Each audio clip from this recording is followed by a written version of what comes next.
Every now and then, I'll have a little shocker.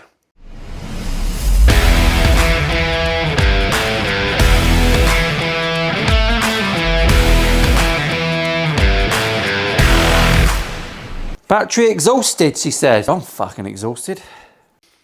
Right, everyone, welcome back. I've not even got my neck rest ready. Did I mention you can buy these? Oh, he's selling things quick, isn't he? I have suggestions thrown at me all the time. You need to review this guitar. You have to do this one. If you haven't done this, you're a mung piece. Well, I agree. I am, largely, most of the time. Firefly is a name that's been thrown at me a million times, and I didn't really think much of it. They sounded like another generic Amazon Prime. Amazon, Mr. Mazos. Mr. Mazos sells these from Amazon Prime, and I thought it's gonna be shit, innit? I put it in the leagues of Donna. They've named the guitar after a scabby kebab, innit? I should put that on the sign. She had a mott like a scabby kebab. Anyway, that's the tone of the channel. Firefly sent me an email, which always baffles me because I always get a guitar on the bench and I hunt for problems.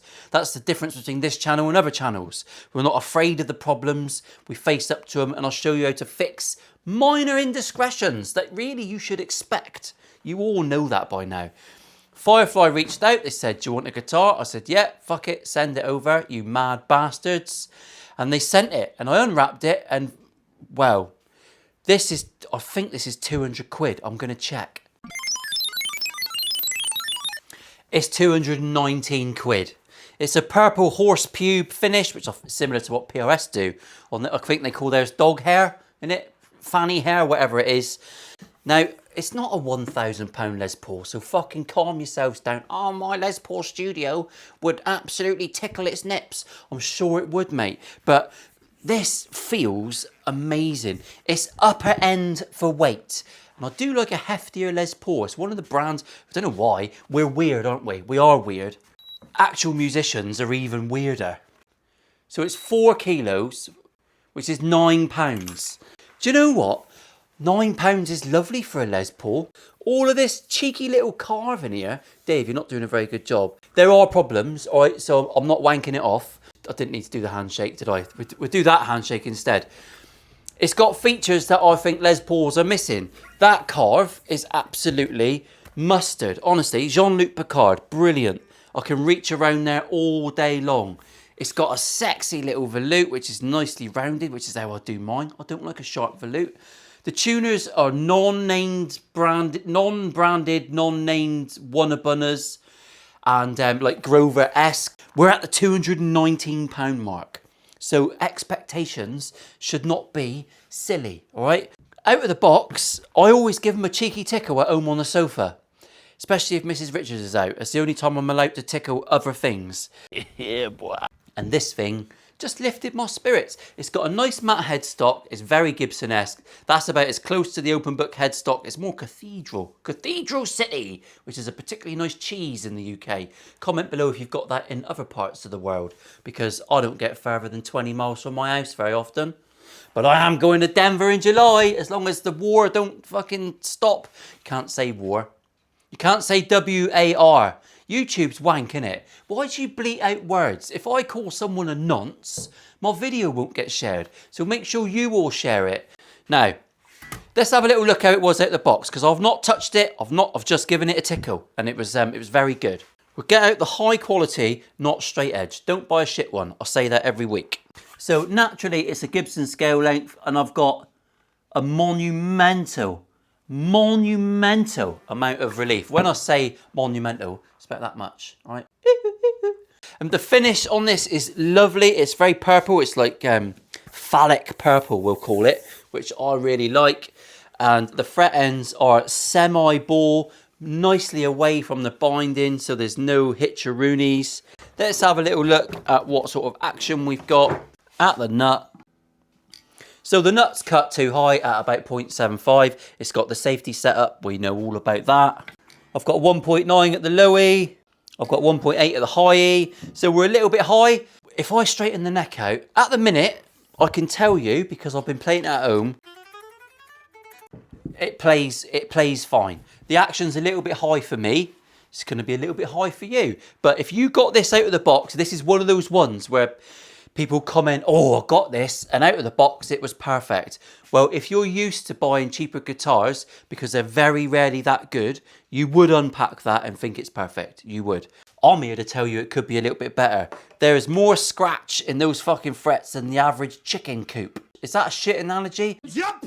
We'll have a look at the pots today. I won't disappoint you. I'll disappoint you with the fucking demo, but we'll have a little look at the pots. Someone did say the other day, I'd love it if you could rock out in the demos if you get a rock guitar. And I replied, I would if I could, mate. Incidentally, it came with the shit cable and Alan. No.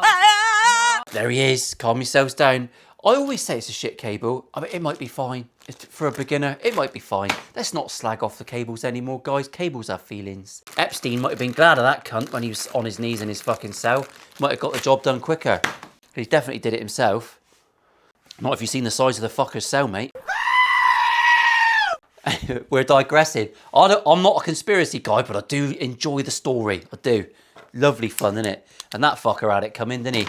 So, we've got a £9 Purple Warrior. And absolutely, it's lovely. What we'll do is we'll walk through and we'll do what I would say to you to do at home. We'll have a little cheeky look. So, with a conventional truss rod, if you're looking down the neck of the fucking goose, you want to turn her clockwise. Woo! And that will pull the neck back. If you're not sure about truss rods, because I know a lot of you shit your pants at the thought of turning an Allen key a quarter turn it a quarter, check again. If it makes the odd creaky noise, maybe a little crunch, don't panic, that's fine. It just means it's never been adjusted and there's a little bit of crustiness in there. It's like pulling down a pensioner's knickers. Needs a bit of freeing up. So out of interest, I am going to pull this neck dead straight in case you're ever wondering what I'm doing. You can induce a queef of relief, and I suppose there is. I'm checking that I can get her flat. We don't want the old, she's dipping away at the first fret. Let me know if you've had that at home when you're checking on your nice crimson straight edges, which I'm no doubt you've bought. Make sure you use my affiliate link. The discount is all yours, brothers and sisters. Lovely. Now that is dead flat. That's going to have yanked the action right down. So we'll have a look at phase 2. All we've done is an Allen key. That is it. Alan! Love Alan, the little wanker. I'm only wearing these for accuracy. 1.4 to 1.2. That's alarmingly low. If this hasn't got any dodgy frets at that height, this goes to the top of the list for me, for recommends. It's not going to pass at that height. Of course it's not. Right, I'm getting a buzz at the 8th. So that means the 9th is a little bit high. That's the only one. Holy fuck. Now, I will tell you, everyone, that naturally there's a chance that I get a guitar and it's been fraternised with. Absolutely. Don't believe everything you see on the internet. I don't necessarily believe everything I'm looking at here. I can only tell you about the guitar they've sent me. It could be complete bullshit. But I do think that they would have polished the fucking frets because they're the scratchiest frets I've ever encountered, ever. That's terrible. So we've got a high fret at the 9th. I'm going to tap that 1 fret with the strings on and let's see what it's like. Because that action is low. It's uncomfortably low, I think. Especially with a smaller fret. You don't want it so low as that. So we'll put the support under the 9th. I'll give it a little tap and we'll try the 8th. Now the 9th is low. And we're dealing with the 10th. This is the thing with tapping frets. Sometimes you do have to chase your tail a little bit. God, it is biting on. It wants to work. It honestly wants a fucking bamboozled. That's stupidly low. A guitar neck, quite rightly so, because Chris at Highline agrees, a guitar neck should be straight. I know that we talk about the queef of relief. I'll always send the guitar out of the workshop with a tiny bit of break because when it comes to your house and it sits next to your fucking radiator because your wife's got fat corned beef legs and bad circulation from all the Mars bars, you might induce a bit of a back bow. If I don't give it a queef of relief, any back bow, complete disaster. So that's why it gets sent out like that. But nothing wrong with you straightening your neck up. I'm going to put a tiny bit of relief in that neck, just a smidgen. I'm going to go back 1/8 of a turn. 0.05 millimeters. Fuck all. I know I mentioned the word eighth, and some of you are reaching for the Rizzlers and the magic tin. Calm yourselves down, let's just get through the video. I've given it a smidgen, all right? I'm going to tune it up. Tune up in between every phase of what you're doing. 2 very boring minutes later. I've tuned, I'm going to check again. I'm going to try and edit this video so it makes a bit of fucking sense. Because this is really, we've got a tiny bit of relief there. A queef. I keep saying a queef. It's like my new sign. I've got some crazy subscribers that they send this in. I love it. Cabbage Patch Kid drawings. I'll get sent some crazy shit. You lot are absolutely bonkers. I wouldn't do this bollocks or enjoy it half as much if you lot weren't as involved. So I've got 1.4 to 1.2 still. I'm going to bring this wonderfully simple Tune-o-matic bridge up a little bit. Make sure you can do this under tension, all right? You don't have to fucking wank yourself off. You can use your thumb knurlers if you want. It's literally going to be about half a turn. It's not a lot. Half a turn will bring you up about 0.2 of a mil on a Tune-o-matic, on a TP Chinese-o-matic. 1.7, 1.5. Tuner up. A few moments later. How simple has this been? We haven't really fraternised with much at all. This should play.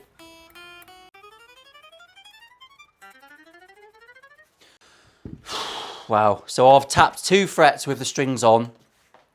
I've raised the action 0.2 and I've straightened the neck out of the box. Mind-boggling. Don't get me wrong, expensive guitars are still cool. I love a Relic. I love a Nitro guitar with all the check-in and all that sort of... I know some of you don't. You have to earn a Relic. Fuck off, Trevor. I'll have whatever I want. You like what you like. That's why some of you are married to fat gingers, all right? It's just a thing. It's just... I mean, you might have been making do. She probably is. Anyway, I'm digressing. That was rude, which is why you're here. Let's be honest. Gingers have toes! Let's have a look at the pots. I'm tempted to call it, let's have a look at the Caracadus, but I'm pretty sure some of you haven't seen Chitty Chitty Bang Bang. I hope these are teeny tiny. I really do. I've got no idea what the pickups are like. I plugged it in momentarily at home. I think they might be a little bit microphonic. It's only got big pots in it, you bastards. And I've got to be honest, that's a tidy route. She had a bit of a tidy route. Nice solder spots. The capacitors are the yellow ones, which everyone knows are the best. They're not goody gumdrops, or whatever everyone calls them. Orange gumdrops. They're not sprags. They might be, I don't fucking know. I've read Jerry Haynes' guitar wiring book, which you should all go and buy because it's amazing. I've read it, I still don't understand it, but I do like it. It's got some lovely pictures. Incidentally, if I am wiring a guitar, I use the Seymour Duncan wiring diagram page, and I print them off and laminate them because when I get it right, I tend to spaff. Oh. Now, incidentally, in case you're wondering if this one is for sale, it's not. My lad loves it, so he's keeping this one. So he's having this one, but I'm putting the Leo James one for sale, and that was 200 quid as well. So that's in the listing. It's fully done, restrung and all that sort of stuff. 200 quid. That's available now. Listings go live when these videos go live. So if you're watching this a day or so later, it won't be there. So don't email me going, where's the guitar? Can't find it. It's because you're thick, mate, and you can't work the internet. I'm going to polish these frets now. I'm going to use the Fretilyzer system. Everyone knows about this by now. They're taking the internet by storm because I've shouted from the fucking rooftops. It is a little pre-shaped 3D printed doodah that you put a rubber band round, and the secret is the quality of the sandpaper. I know a lot of the people print these themselves. This is jeweler's sandpaper. It's cloth backed, goes up to 8,000. The quality of this gear is brilliant. There are loads of different ways you can polish a fret. Of course there are, and they're all great. This is simple, it's quick, it's dry, which is the most important thing for me. I like to go in dry. Just picture that. I was picturing it, but his nuts were the same colour as his hair. There's no fucking hair on my nuts, Trevor. Calm yourself down, boy. Anyone told you what docking is? Google that if you're not sure what that is. Before I take these strings off and do a quick speedy uppy of the Fretilyzer, because you don't need me to talk throughout it, it's a bit boring. I'm going to put new D'Addario strings on, MYXL gauge 10s. Put gauge 10s on a Les Paul because I've got manly hands, unlike some of you. Melts. So I'm going to bung on MYXLs. Thank you to Dario for sponsoring the channel. I fucking love Luke. His soul is as beautiful as his locks. That's all I'm going to say. So I'm going to do that. People put posts on Facebook. Cutting strings off under tension. Yes or no. And that's their post. How? 85 replies. How fucking bored are you typing out 20 lines on why you shouldn't cut strings off under tension? And largely, they all said, no, you shouldn't. Well, now, here's a turn up for the books. I didn't think to look up the arse end. They look like real Didarios. They won't be NYXLs, but they certainly look like real Didarios. So for 219 quid, you're getting a real Didario from Chinopia. Are you? Or is that a convincing fake? Incidentally, they've got lock-in tuners, but they've still wound the strings. I wind the strings on a lock-in tuner on the B and the E, because when you get a cheap lock-in tuner, the amount of strings I've fucking guillotined off, even if I'm being gentle and thumbing it in for the masses, they still, and it pisses me off, so I'll still wind those two high strings. If you've ever told someone that they're doing it wrong when it comes to string winding, have a fucking word with yourself, yeah? Jesus, you're like the prick that pointed me out the other week for my last Chibson video and I put an apostrophe after Chibson's. Mate, if I put an apostrophe in and it's incorrect, it's absolutely on purpose. It's nothing to do with the fact that I'm thick as fuck. Who invented the apostrophe? Piss off, innit? Let's do a quick polish up. We'll whip through this. And I didn't even need to level the frets. I didn't need to do anything. This might even be bare wood that requires a bit of oil. Fuck off. I'm going to celebrate on getting out the lore. Oof. Do that in here so people can read it. If you want to smell like a trucker's knuckles, that's the way forward. Anyway, I'll see you after the speedy. A bedroom thrasher played by a punk. Clean it up, cause it's covered in monk. Paul is rocking, what a top bloke. Here comes Phil for a fret and stroke. We're the Malos mung beans, like a kick in the teeth. We're the Malos mung beans, with a queef of relief. We're the Malos mung beans, we cannot fail. If you don't like it, you're a fucking toenail.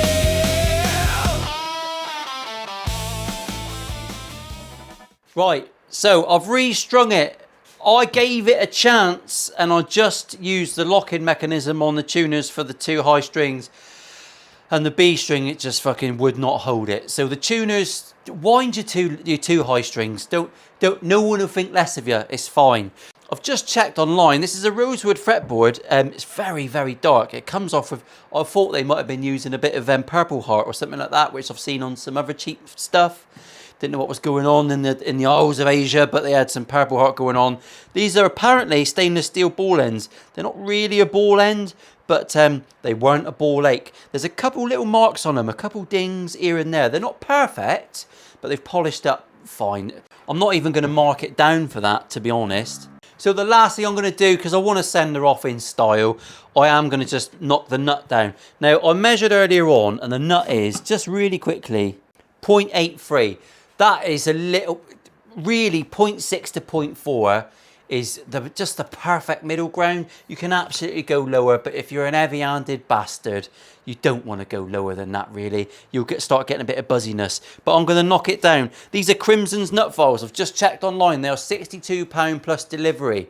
If you use my code, they're £57 plus delivery. £57 nut files is fucking unheard of. Unheard of. And they're lovely. Absolutely brilliant. I'm using them every week in and out. Once again, if you use my code at Crimson, it's not, I don't get anything from that. You just get a decent tool and 10% off your slags. Subscribe, innit? Gimp. When you do use these, you don't want to go, it's a bone nut apparently as well. You don't know what tool has cut these slots in the first place. So I'm just going to go very gently. And I'm going to file down in the direction of the headstock. You're just cleaning out that hole to start with. You don't want to go too low because that's a bad day. 0.81, that's knocked it down a little bit. So we're at the bottom of the slot.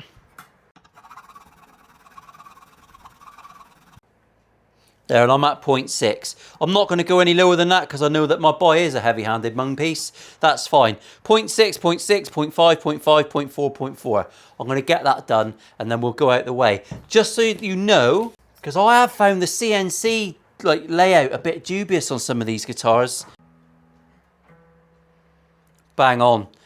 If I can intonate that one, normally I can see the angle's spot on. You don't have to worry about angles. This saddle sits back 4mm on the wonk. No problems at all. Let's take it downstairs. I'll finish these few bits off. I'll take it downstairs, give it a particularly bad demo that's not becoming of a guitar of this style. But we'll check out the pickups. I'll take the plastic off because we're keeping this one. Oh, you can't leave the plastic on. It'll affect your tone. No, it won't, Trevor. I don't take advice from anyone with one tooth.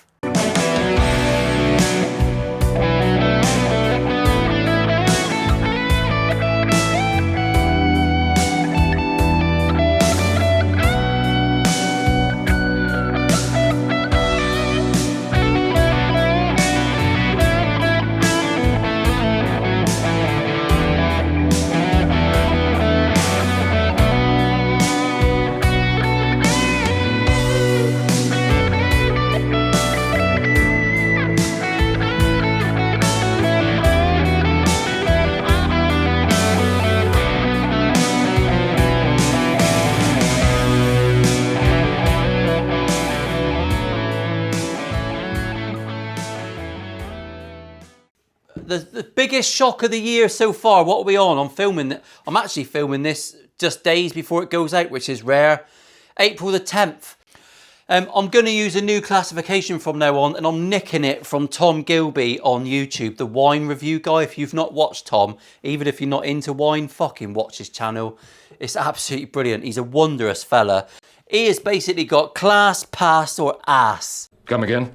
And that's what I'm going to use from now on. This one gets a fucking class sticker. It's 219 quid. You cannot get better for 200 quid. Now, let's just be clear about two things. Firstly, let's talk about lubricating fretboards, all right? These are the products I use. This is my lubrication cupboard in here. So these products, all right, don't worry about the tools. These products all do pretty much exactly the same fucking thing. They lubricate a bit of wood, all right? How much science and minerals do you want to rub on your wood? Honestly, I go by smell. I go by smell alone. These three smell fantastic. I think Boogie Juice is an American thing. It smells absolutely gorgeous. It's probably my least favourite out of those because it's the way it's applied. You can't just whack it on a rag. Vintage Discharge smells of angel queefs. It's just, if they put it in a penny sweet, it's phenomenal. But Lure smells like Trucker's Knuckles in a non-sexual way. So I'd go with Lure. And they also sell Leather Balm, which I've got delicately balanced on some nuts. So to sum up, right, let's be serious, because some of you are not as stupid as you look. YouTube and the internet is the Wild West. There are no rules. There are so many companies and they've all got a different moral compass. I've dealt with unscrupulous bastards that haven't paid invoices. I've dealt with people that are incredible. Firefly reached out. I told them exactly what the crack was. If I find anything wrong, it's going online. They said, that's fine, we're confident. I can only review this guitar. Whether or not this is an honest company, whether or not any company is honest, whether or not you should believe anything, that's entirely up to you. Buy a guitar from someone that's got a good returns policy, because if you did get an absolute minger, you can send it back and get another one. I know a lot of people do that. That's a class guitar for 219 quid. Top 5 I've ever seen. Yeah, it makes me happy to tell you that, to be fair. One of the last things I will say, that when a company contacts me, normally I've heard the name from you lot commenting, try this, try this, try this.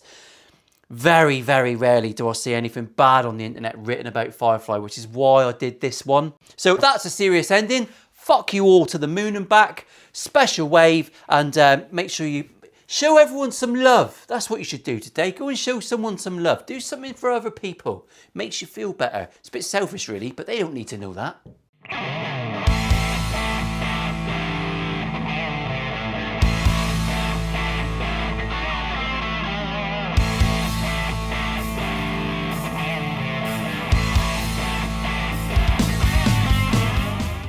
I got tagged in an absolute beauty on Facebook last night, post from Lad Bible, and they were talking about the origins of your nickname. But I'm going to read a few of these out for you. And Jay, you haven't seen any of these. I've hidden them from you. My dad had a mate who's got half his ear missing, and his nickname is 18 months because he's only got an ear and a half.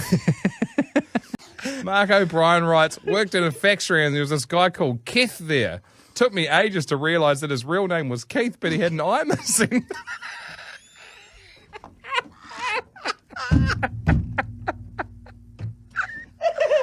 And then one final one as well. This is from Lad Bible. There's a guy at work that has one leg shorter than the other, which causes his head to bob side to side. So they call him the sniper's nightmare.